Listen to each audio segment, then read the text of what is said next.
حجر اسود کی دلچسپ تاریخ۔ بسم اللہ الرحمن الرحیم۔ السلام علیکم ورحمۃ اللہ وبرکاتہ۔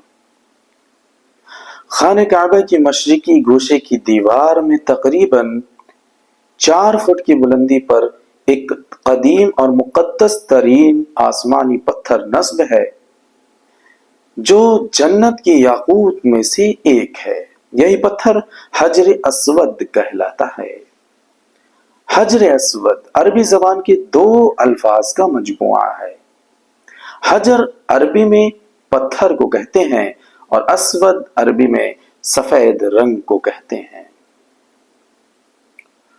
اور اس وقت سیاہ اور کالے رنگ کے بولا جاتا ہے۔ دوستو، حجر اسود وہ پتھر ہے جو کہ خانہ کعبہ کی مشرقی دیوار میں نصب ہے۔ اس وقت بڑے اور مختلف شکلوں کی چھوٹے چھوٹے ٹکڑوں پر مشتمل ہے۔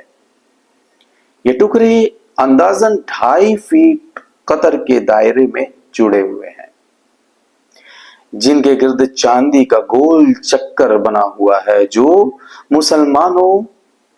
مسلمان حج یا عمرہ کرنے جاتے ہیں ان کو لازمی ہے کہ وہ طواف کرتے ہوئے ہر بار حجر اسود کو بوسہ دیں۔ اگر ہجوم زیادہ ہو، بھیڑ بھاڑ زیادہ ہو تو ہاتھ کے اشارے سے بھی حجر اسود کو بوسہ دیا جا سکتا ہے۔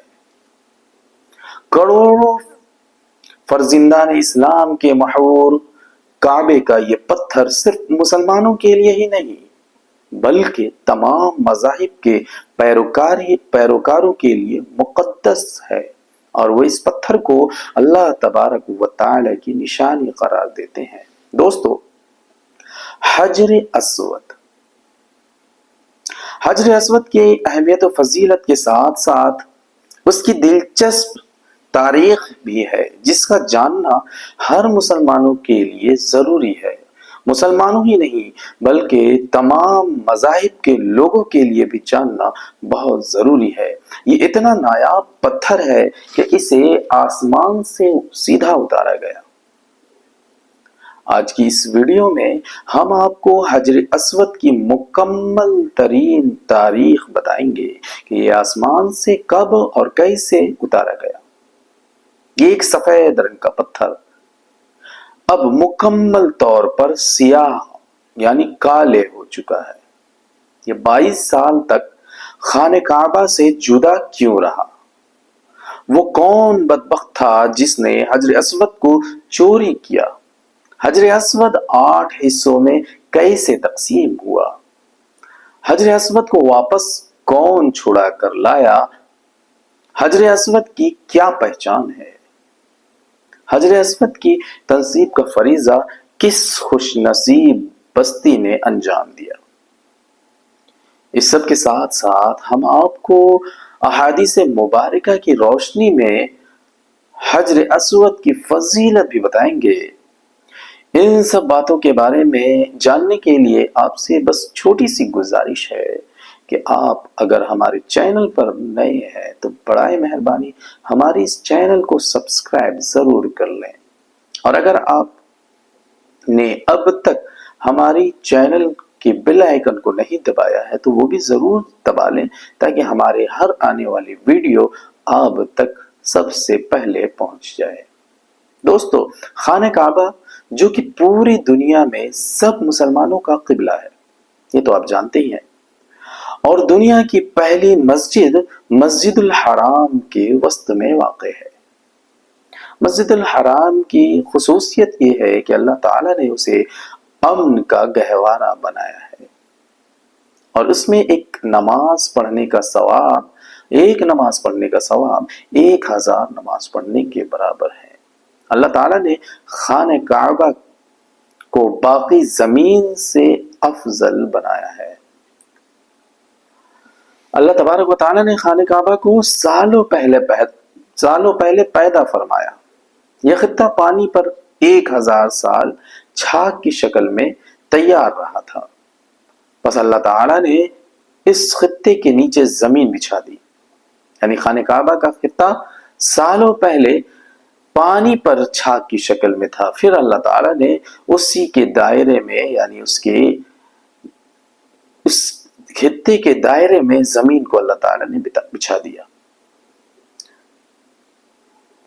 حضرت آدم علیہ نبینا علیہ الصلوۃ والسلام جب اللہ کے حکم سے زمین پر اترے تو آپ علیہ السلام پر وحشت طاری ہو گئی، اور آپ علیہ السلام نے اللہ تعالیٰ سے دعا کی کہ یا اللہ تبارک و تعالی بیت المعمور کو زمین پر نازل کیا، دعا کی، پھر اللہ تعالیٰ نے بیت المعمور کو زمین پر نازل کیا جو جنت میں یاقوت کا بنا ہوا تھا،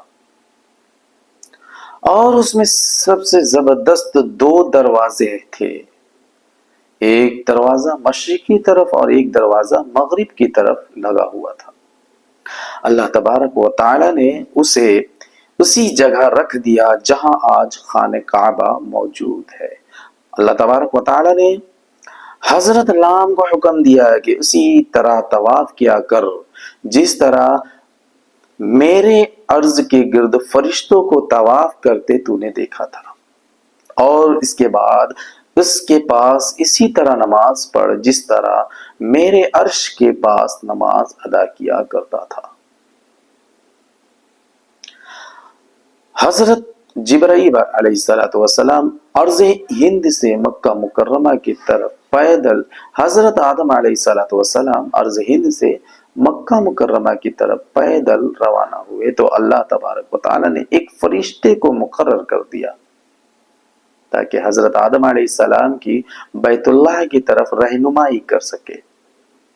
حضرت آدم علیہ نبینا علیہ السلام مناسک حاجدہ کے جب حد سے پار ہوئے تو فرشتوں سے ملاقات کی۔ فرشتوں نے کہا اے آدم، اللہ تعالی آپ کو حج کا بہترین بدلہ فرمایا کہ ہم نے اس گھر کو یعنی بیت اللہ کا آپ سے 2000 سال پہلے طواف کیا تھا۔ جبرائیل علیہ السلام نے فرمایا۔ حضرت آدم علیہ نبینا علیہ السلام نے ارض ہند سے مکہ مکرمہ کی طرف پیدل چل کر 40 مرتبہ حج فرمائے۔ بیت المعمور طوفان نوح تک زمین پر ہی رہا۔ اس کے بعد اللہ تبارک و تعالی نے اسے آسمان پر اٹھا لیا، یعنی آدم علیہ نبینا علیہ السلام سے لے کر حضرت نوح علیہ السلام کی طوفان تک بیت المعمور زمین پر ہی تھا۔ جب حضرت نوح علیہ السلام کی قوموں پر جب طوفان آئی تو بیت المعمور کو اللہ تبارک و تعالی نے واپس آسمان پر اٹھا لیا، اور جبرائیل علیہ السلام کو حکم دیا کہ وہ حجر اسود کو طوفان نوح سے محفوظ رکھے۔ چنانچہ خانہ کعبہ بیت اللہ کی جگہ حضرت ابراہیم علیہ السلام کے زمانے تک خالی ہی رہا، کہ جب خانہ کعبہ کی عمارت آسمان پر اٹھائی گئی اور یہ جگہ ایک اونچے ٹیلے کی مانند رہ گئی، پھر اسی بنیاد پر حضرت ابراہیم علیہ السلام نے خانہ کعبہ کی تعمیر فرمایا۔ جب اللہ تبارک و تعالی نے ان کو حکم دیا کہ خانہ کعبہ کی تعمیر کرو تو حضرت آدم علیہ نبینا علیہ السلام نے اللہ تعالی سے ایک چھوٹا سا سوال کیا کہ وہ اس جگہ کو واضح کر دیں، یعنی اللہ تعالیٰ اس جگہ کو واضح کر دیں جہاں بیت اللہ کی تعمیر کی جائے۔ اس وقت حضرت اسماعیل علیہ السلام بھی پیدا ہو چکے تھے۔ حضرت علی رضی اللہ تعالیٰ عنہ اور حضرت حسن رضی اللہ تعالیٰ عنہ سے مروی ہے کہ حضرت عباس رضی اللہ تعالیٰ عنہ نے فرمایا کہ اللہ تعالیٰ نے ایک بادل کے ٹکڑے کو خانہ کعبہ کی جگہ کی تائیں ان کے لیے بھیجا۔ کس کے لیے؟ ابراہیم علیہ السلام، آدم علیہ السلام کے لیے۔ ابراہیم علیہ السلام کے لیے ایک بادل کے ٹکڑے کو بھیجا۔ جب وہ بادل کا ٹکڑا چلا تو حضرت ابراہیم علیہ نبینا علیہ السلام اس کے سائے میں چلتے رہے، یہاں تک کہ مکہ مکرمہ آیا تو بادل کا ٹکڑا بیت اللہ کی جگہ ٹھہر گیا۔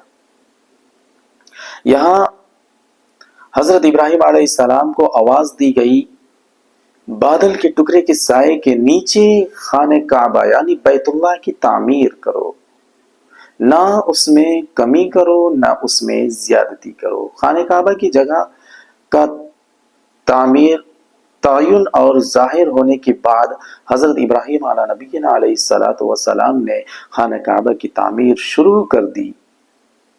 حضرت اسماعیل علیہ الصلوۃ والسلام پتھر لا کر دیا کرتے تھے۔ خانہ کعبہ کی تعمیر 5 پہاڑوں